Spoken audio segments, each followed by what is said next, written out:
kilo plant, and then tonight against arguably a better fighter, you're much more dominant. How much do you think you improved since that plant fight? I improved a lot, just because I just stayed working, man. Like I said, this is my passion. I love to do this. I always knew I was going to be here.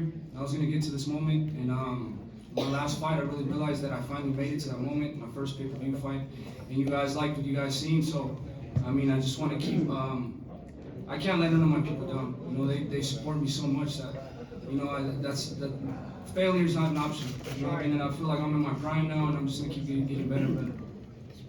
Nelson. Hola, ¿qué tal? A toda la familia Benavidez y a Samson Lukowicz, que celebro que quieras tanto a tu mujer porque lo hago también. Perdón que lo diga, pero sin ella no somos nada. David, creo que tenemos que estar de acuerdo con Samson Lukowicz, que no hay otra pelea más importante en el boxeo que Canelo Benavidez. En eso estamos de acuerdo. Pero yo te quiero rogar, porque te veo muy emotivo y seguramente recordando los sacrificios, que describas lo que puede ser el inicio de tu era, la era de David Benavidez. Hoy destrozaste literalmente al Hugo Andrade y te ruego hagas un repaso de todo el sacrificio y nos hables un poco en español porque sabes que la raza te apoya.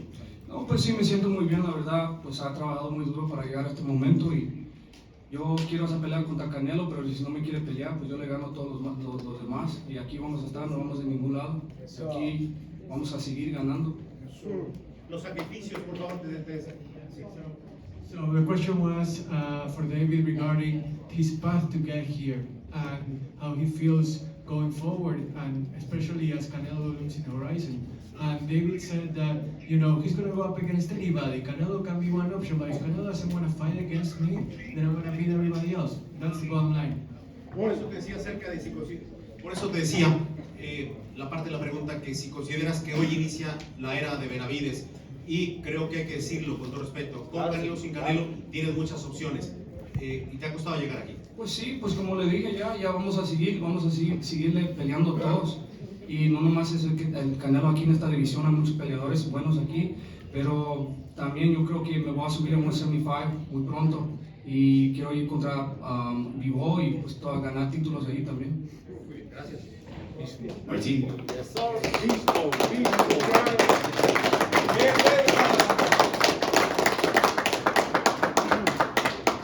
It's not just about Canelo 168. It's a very talented division, a very deep division. So there are plenty of quality opponents for me to face. And you know what? I'm also thinking about going up to 175. Bivol is there, and I would like to face him too. Mike. You know, the year's almost out, and you got to be on the short list now for Fighter of the Year after this performance.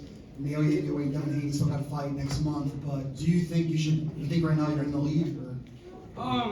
To be honest with you, I don't really think like that. There's a lot of great fighters, you know, that I love to watch too. But if you're already ranking me a fighter of the year, then I've already done my job. You know, I've done my job well enough. If you guys recognize that, then you know, I'm just very happy to be mentioned in that type of category. There's still a lot more stuff I want to do. That's why I don't really give myself too much credit, because I know there's still a lot more work to be done, and I just want to be the best. And I'm just gonna keep following that. And lastly, you know, obviously it's not just about winning, but entertaining. You said a couple of minutes ago that you like getting hit. Is that you really don't mind getting hit at all? You enjoy it? At the end of the day, bro, it's boxing. You're gonna get hit or not. You can't be scared to get hit. You know what I mean? That's what I'm saying. This type of fighting style I have, it comes from my spirit. This is how I've been boxing since I was 3 years old. You know what I mean? That there's so much things I had to go through to get to this level. You know, sometimes when you're little, you gotta go through beatings to know how it feels. You know what I mean? But now, you know, I just feel like, the defense is good. It's not like I was getting hit the whole fight. But you know, if you gotta eat a shot here and there, you can't let it discourage you. You gotta come back and be stronger. You gotta get some type of energy after you get hit like that. If not, the fight's not gonna go your way. That's right. Guerra, you know me, TV. David, obviously huge turnout for you and your brother tonight. During the fourth round, the crowd started chanting "Si se puede," and shortly after you scored the knockdown. For you, how did that energy feel inside the ring? It felt amazing, man. That's why I want to be this type of fighter that brings these type of excitement to the crowd, because at the end of the day, if you're that type of fighter, you really feed off the energy and you feel the energy. And like I said, my fans are everything to me. If I can make some fans go crazy like that, and you know, I feel the energy, then I'm just gonna keep giving you guys the types of fights you want to see. And I really do appreciate all the love from the fans I get. You know, it really makes me happy and it really motivates me a lot. Just two more guys. David, Sí, háblanos de la estrategia, David, acá. Háblanos de la estrategia. 2 rounds y parecía como que ibas a dejar al rival que hiciera su pelea. Después cambiaste la estrategia y te fuiste a la cabeza y definiste la pelea. No, pues yo quería empezar un poquito despacio porque sí sabía que el Demetrius Andrade tenía bastante rapidez, se movía mucho, no quería tirar de más, pero cuando le pegué, yo creo que era en el primer round, le pegué con un hook y se miró que se lastimó un poquito y ahí le puché al gas un poquito más y no, pues salí con el knockout. Well, regarding the strategy, I wanted to pace myself. I didn't want to burn myself out too fast.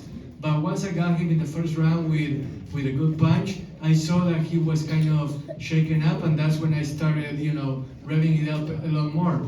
And then, things went from there. Ellie. You got one more? Last question? Ellie. Go ahead. Okay. Ellie. No mic, bro. So, David, you just beat a 2-division champion, undefeated, most avoided guy. Where are you in the pound for pound right now, according to yourself? I don't know. I don't know, to be honest with you. Real quick, David, so because you didn't have a microphone, Ellie's question was where David sees himself on the pound for pound list. Go ahead, David. Like I said, I want to be humble in victory too. I don't think I've done enough to make it a pound for pound list, but I will definitely get there.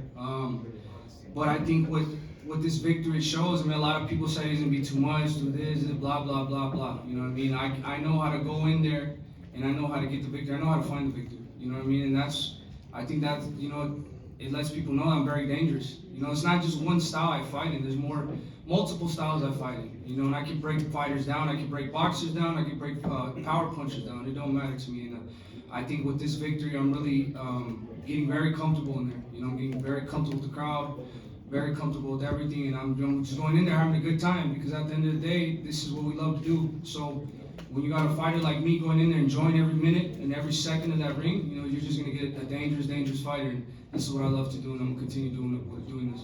Last question in the back. Performance. You mentioned the Dimitri Bivol fight earlier. If you were to move up to 175, there's no denying you're a big guy at 168. Do you think you would stick to 175 then, or any chance you would come back down, depending on how you feel? I feel like once I move up to 175, I don't know. I have to see how I feel. But I'll definitely come back down. The Dimitri Bivol fight is a great fight because I've sparred him before, and I'm not trying to discredit Dimitri Bivol, but I know what can be done in that fight. He's a great, great fighter, and these are the type of chances I want to take in my career, and I just want to be the best, and I know I'm going to accomplish that. All right, David, before we get ready to let you go, obviously what a memorable performance here in Las Vegas, your second straight pay-per-view headlining. You get better and better. What do you want to tell the fans out there that continuously watch you as you put a bow on what was a tremendous 2023 for David Benavidez? I just want to say welcome to the David Benavidez era.